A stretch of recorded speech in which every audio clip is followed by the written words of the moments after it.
স্বাভাবিকভাবে এখান থেকে এই প্রশ্নটা উঠে আসে স্যার, যে তাহলে কি সবকটা জঙ্গি সংগঠনেরই জন্মস্থান এই বাংলাদেশ? দেখো, আমরা যদি ধরে নিই, যেমন এবিটি, আনসারুল্লাহ বাংলা টিম, কিংবা এই ধরনের হুজি, আল বাদার, যারা বাংলাদেশে রয়েছেন এবং অনেক দিন ধরে, কিন্তু তারা একটা অন্য যে লিডার থাকেন তার অনুকরণ করছেন। যেমন জেইএমের কিন্তু এদের যে আজহার মাসুদের অনেক কিন্তু চেলা চাঁটা মনে হয় বাংলাদেশে রয়েছে কিংবা গড়ে উঠেছে পরবর্তীকালে। কেননা ওখানে যেটা ছিল সেটা হচ্ছে, তুমি যদি দেখো জেএমবির এত বাড়বাড়ন্ত কেন?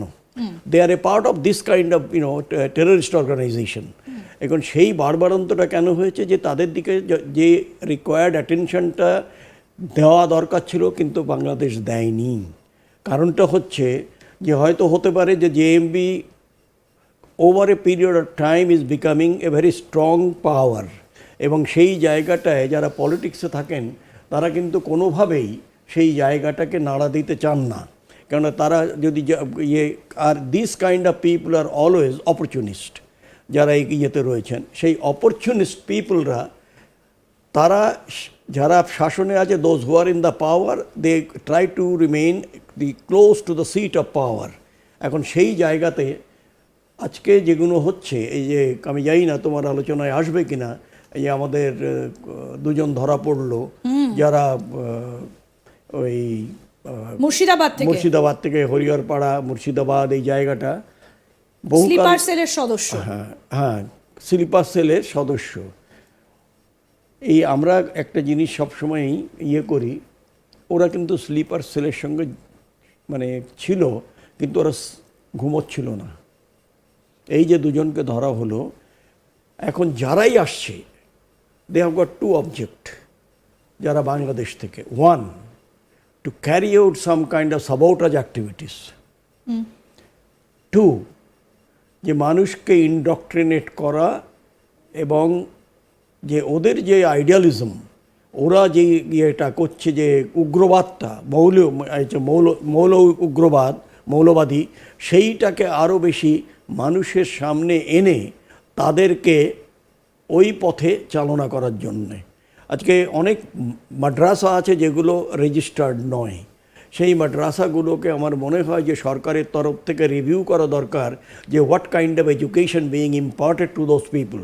কেন যারা ছোট ছোট, তাদের ইজিলি সোয়ে করা সুবিধা, তাদের নিজেদের মতটাকে তাদের মনের মধ্যে ঢুকিয়ে তাদের পরবর্তীকালে ওই অর্গানাইজেশনের হয়ে কাজ করানো, এটা কিন্তু একদিনের জন্য নয়, এটা একটা প্রসেস।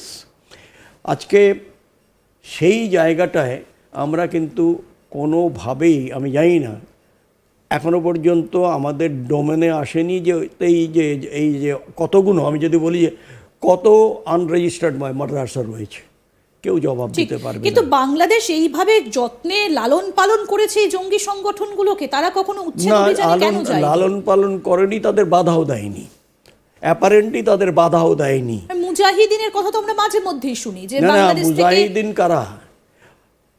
এখন অনেকগুলো, দেখো তোমাকে যদি আমি পড়ে শোনাই, এখন there will be more than 500 organisations. তার মধ্যে কোনটা যারা বড়, যেমন এলইটি, একিউ, আল কায়দা, মাঝখানে আইসিস উঠেছিল যেটা, প্লাস জেইএম। এবং জেইএম মানে আমরা যাকে প্লেনে চড়িয়ে কান্দাহারে নিয়ে যাই, হ্যাঁ, সেই জেইএম। অনেক কষ্টে একে ধরা হয়েছিল, জম্মুর জেলে ছিল, কিন্তু সরকারি নির্দেশে তাকে, যেহেতু যারা প্লেনে ছিলেন তাদের উড়িয়ে দেবে বলছিল, এটা আমরা বোধহয় সে সময় বুঝতে চাইনি যে ওর যদি উড়ানো হয় সবাই মরবে, কারণ ওই যে 5 জন জঙ্গি ছিল তারাও তো বাঁচবে না। যাই হোক, সেটা যারা সিদ্ধান্ত নিয়েছেন, যারা ভালো বুঝেছেন, তারা নিশ্চয়ই যেটা বুদ্ধি প্রয়োগ করেই করেছেন প্রত্যেকেরই। এখন এই যে অর্গানাইজেশনগুলো, সেই যেমন আমরা বলি হোমগ্রোন মিলিট্যান্ট, হিজবুল মুজাহিদিন যেখানে পাকিস্তানে রয়েছে, এবং তাদের যে 14 আমব্রেলা, সেই 14 গ্রুপসের একটা আমব্রেলা আছে, তার যে হেড, সে কাশ্মীর থেকে পালিয়ে যে ওখানে করেছে, বছরের পর বছর রয়েছে।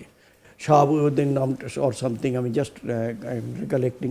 সুতরাং এই যে জায়গাগুলো, এই এদের কিন্তু নাম আলাদা হলেও এমটা এক, এবং সেই এমে কিন্তু প্রথমেই আসছে ইন্ডিয়া, তারপরে আমেরিকা। হ্যাঁ, সুতরাং এই যে জায়গাগুলো তাদের মানে চিরশত্রু প্রথমে ইন্ডিয়া। একেবারে ইন্ডিয়া। কারণটা হচ্ছে, এবং যে এরা ইয়েটা দিচ্ছে যে আমরা নর্থ ইস্টের এই রাজ্যগুলোকে একসঙ্গে করে বৃহত্তর বাংলাদেশ বানাবো, দুঃসাহসের ব্যাপার। যাই হোক, কিন্তু আমাদের সদা সতর্ক থাকতে হবে। ঠিক। আমরা টেকেন ফর গ্রান্টেড নিলে সে কিন্তু সেখানে সফলতা আসবে না। ঠিক, এই জায়গাগুলো কিন্তু প্রশ্নটা এখান থেকেই উঠছে যে এতদিন ধরে এই যে জঙ্গি সংগঠনগুলো রীতিমতো বাংলাদেশে গজিয়ে উঠেছে ব্যাঙের ছাতার মতো, উচ্ছেদ অভিযানও হয়নি এবং কোনো রকম কোনো ব্যবস্থাও নেওয়া হয়নি। আবার তারা থাকুক সেটাও যেমন পরিষ্কার করে চাওয়া হয়নি, কারণ তাহলে আমরা দেখতে পেতাম না যে জেলে এত সংখ্যক জঙ্গি তাদেরকে ভরা হয়েছে। আবার এখন মোহাম্মদ ইউনূস তাদেরকে একেবারে ছেড়ে দিচ্ছেন। স্যার, আপনি নিশ্চয়ই জানেন যে আজকেও একটা জাহাজ এসে ভিড়েছে চিটাগাঙে করাচি থেকে, এবং সেটা অত্যন্ত দ্রুত গতিতে এসেছে, কারণ মালপত্র বোঝাই করা জাহাজ, এটা আপনাদের অভিজ্ঞতা কাজের ক্ষেত্রে আপনারা দেখেছেন যে অত দ্রুত মালপত্র বোঝাই করা কোনো জাহাজ এক দেশ থেকে আরেক দেশে আসে না।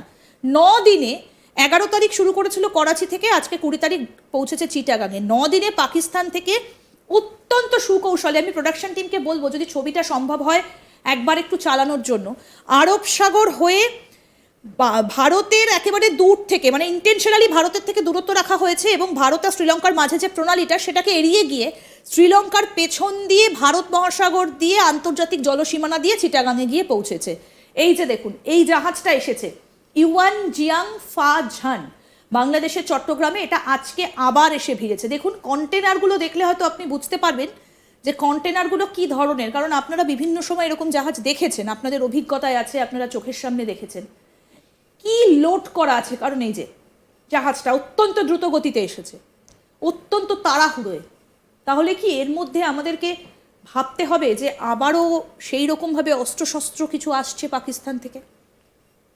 এটা পাকিস্তানি জাহাজ ইউয়ান জিয়াং ঝা ফান, এই ফা ঝান, এটা তো আমি জানি না কোন দেশের ভাষা, হতে পারে Chinese or something like that মনে হয়। কিন্তু এটা করাচি থেকেই জাহাজটা এসেছে। করাচিতে ওখান থেকে এসছে নিশ্চয়ই কিছু বিশেষ কিছু জিনিস নিয়ে।